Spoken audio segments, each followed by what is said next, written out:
চাচার কথা শুনে না আমার মনটা একবারে খুশ হয়ে গেছে। আর যে কোনো লোকের মনটা খুশ হয়ে যাবে।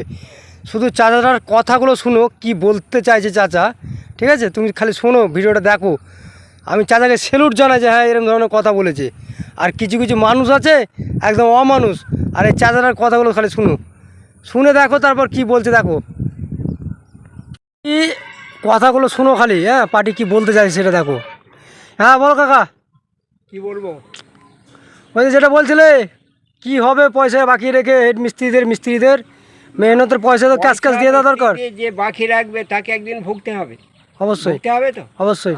কোনো মানুষকে যদি ভোগায় ঠকায়, কিন্তু সেটাও একদিন তাকে ঠকতে হবে, তাই তো? অবশ্যই। এখানে অনেক ক্ষেত্রে অনেক লোক আছে মানুষকে লেবার মিস্ত্রিকে কাজ করিয়ে পয়সা দেয়নি, হ্যাঁ তাদেরকে ঠকতে হচ্ছে তো। হ্যাঁ, আমি কিন্তু কোনো দিক দিয়ে ঠকবো নি আর কাউকে ঠকাবো না। এই দেখো গাইস, চাচারা কথা বলো না, একটা একদম হক কথা বলেছে জানো তো। এরকম ধরনের যদি পার্টি যদি কিছু বুঝে না, তবে আর কাজই হতো আর কি।